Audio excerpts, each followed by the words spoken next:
I'm really excited to share a few minutes with you here subsequent to the Philosophy Rising Summit. Now the cool thing, I believe at last count we were at 1,906 people, chiropractors, who had signed up for the summit, and thousands have reviewed the recording. So it's just really awesome that there's this much energy and enthusiasm around it. If you watch the summit, either live or the recording, you would have known that we didn't get through all the questions and comments. So I wanted to take some time to go through some more right now with you subsequent to the event.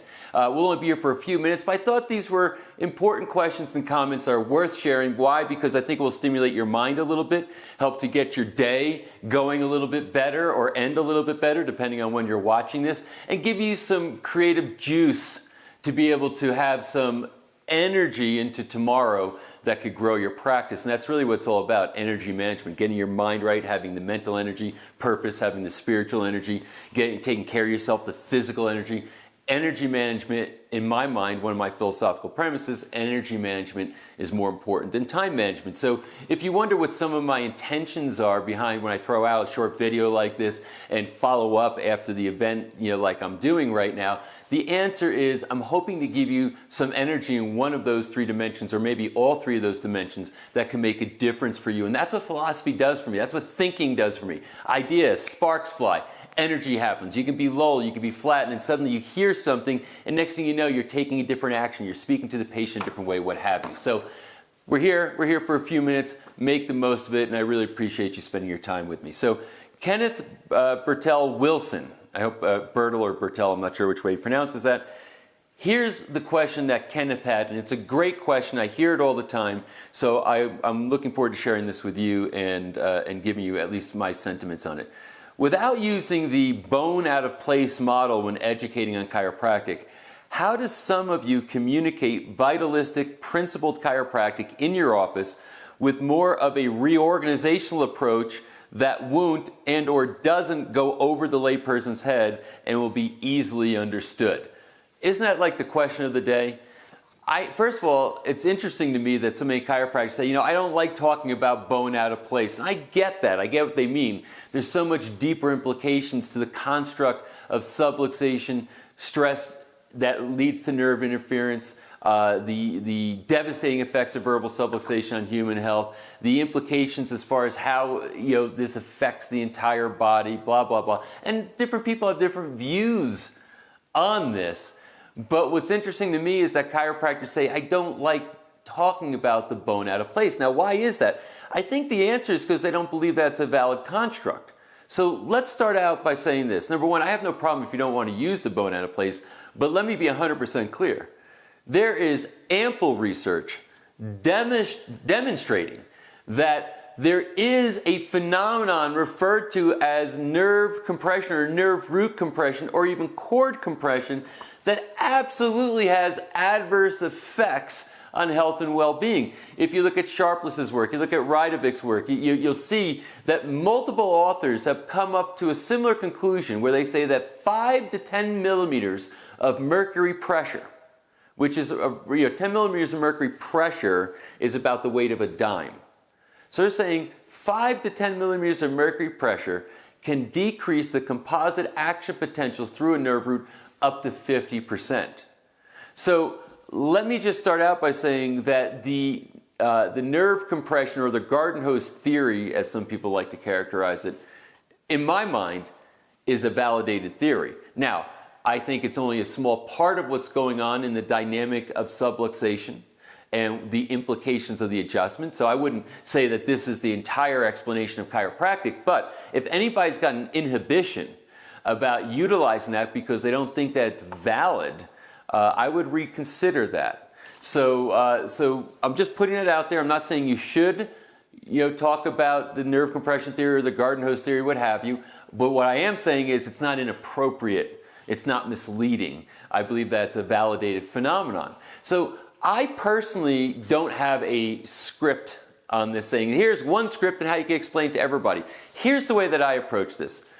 I approach it through understanding the person I'm talking to. And I have an example right from yesterday. So yesterday I was explaining chiropractic to a musician. It happens to be a pretty accomplished musician, who goes on tour, travels, plays with very famous people that you would know. And as we're talking about the subluxation, about the adjustment, why chiropractic is so powerful and why so many rock stars utilize it in this person's world, I start to explain about the nervous system. We live our life. So look how easy it is. This is not complicated. We experience and live our lives through our nervous system. All health and healing is mediated through the nervous system. Now, I happen to know that this person was a guitarist. So what do you think I used for an example? I said, for example, I watched you play a little bit earlier. And what do I see you doing all the time? You keep reaching up and you keep tuning that guitar string. Why? Because if it doesn't have the right tension on it, the right tone, if it's not vibrating at the right frequency, then what happens is the song is not played right. It doesn't sound well. It doesn't work right. You could still get through the song, but it wouldn't be a very good expression of the song, would it? Well, I want you to know the exact same thing is true of your nervous system. You have a brain, you have a spinal cord that hangs from it, and you have all these nerves that go out to the periphery, and there's communications through that. And these communications are dependent upon proper tone and proper frequency. If the tone on that nervous system is not tuned right, or if it's off, then you're not going to play the song of life properly. And the guy just said, wow, I totally get it. He just laughed fast, but because he's a musician. If I said that to someone who had no musical background or no experience with tuning an instrument, that analogy wouldn't work for them. So if it's an engineer, if it's whoever it happens to be, know who you're talking to and understand. If it's an engineer, somebody that that has to work with mathematics, you could talk about balancing an equation. Imagine that you're trying to use an equation that's not properly balanced. What's going to happen? Whatever it is you're trying to build from that equation is not going to work properly, right? Well, the same thing is true with your nervous system. You live your life through that nervous system. If it's not properly balanced, then you're not going to express your life properly. And if that goes on for a protracted period of time, you'll see deterioration in your health, and it can lead to some pretty serious things. You see how it's just a matter of who are you talking to and getting them to relate to it. Now, if it's just the generic stuff, I always make it this simple. I'll give you a couple of examples.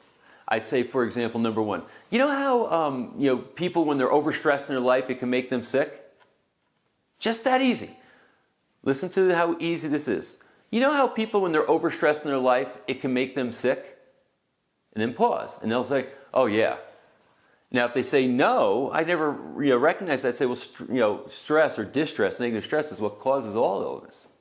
So you know how when people are overstressed in life, it makes them sick? Most people are like, oh yeah, I'm really stressed. Say, did you ever wonder why that is? It's really kind of simple. The connection between the stress and you being sick is a thing called your nervous system, because that's what's perceiving the stress, and that's what's also responsible for directing your health and life expression. If the nervous system's overwhelmed with stress, it starts to break down, and as a result, people get sick. So what I do is I'm right there in the middle of that equation. I'm working on that nervous system to correct it so that stress doesn't make you sick. It's that easy. Most people get that. So I will say, be Socratic, keep it simple, don't start running down all of the technical aspects of it, but be on that kind of 30,000 foot or 50,000 foot level. Stress, sick, nervous system in the middle, that's where I play. That's what I'm paying attention to. And I'm always very quick to make sure that I let them know that this is uniquely chiropractic. And here's the good news. This is why you're in the right office. There's no other type of doctor that does this type of work. To understand the relationship between the stress in your life and your health, we deal right there. And that's what chiropractic adjustments are for. And that's why we make the recommendations we make. So when you come in, this is unique to us. It's not just a matter of fixing a little bit of pain in your neck or some pain in your back, even though that stuff usually does dissipate as we're correcting the subluxation. However, what's the ultimate vision for you? It is to get you on the highest level of health you can be by reducing or eliminating or dissipating, whatever word you like, the effects of stress on your nervous system so you can express health and well-being. Does that make sense? So I can take this in dozens of directions, and I have, And here's the ultimate thing, and this is why philosophy is so important. I understand the general philosophical principles, and I have validated them through my rules of evidence, which is the second branch of philosophy, epistemology, which gives me my value system, which is actions, third branch of philosophy, ethics. So because I have a really clarified philosophy when it comes to chiropractic, I don't need a script to carry me through it for every single person. I literally have it all right there, and as soon as I have a guitarist in front of me, an engineer in front of me, a stay-at-home mom in front of me, it doesn't matter. I know the principles, and I can find a way to articulate it to that particular person so they get it. The last thing I'll say about this is that be Socratic. Ask more questions than you're telling them. If you ask the right questions, you know what to say based on the answers you're getting. So it's philosophy that gives you the methodology to be able to answer these questions in a powerful way. So, and when you find, don't get me wrong, when you find certain metaphors that work, it could be sort of like a script in the sense that you use the same metaphor multiple times. But I hope you understand that. All right, so anyway, Kenneth, great question. Now, Kristen Drumheller asked this. Tonight was amazing, and we love the dedication to philosophy. Well, thank you for saying that, Kristen. Maybe it's because I am in Dr. McCoy's topics class now, but I'm just wondering what's being done to protect the philosophy legally and politically. Our profession is crumbling from the inside out. What can we do to change that? Well, Kristen, I get it, and I've been in this game for a long time. Here's what I'm seeing. Philosophy is rising. That was the whole point of me wanting to put on this summit, because philosophy is rising. I've been watching this for a long time. Philosophy was up here, took a nosedive for a couple of decades, and it's rising again, which is extremely, extremely exciting to me, which is why I think we had almost 2,000 people sign up for this webcast in less than a week, worldwide. Now, I'm traveling the world speaking to chiropractors. I'm involved in the highest levels of politics and policymaking in this profession.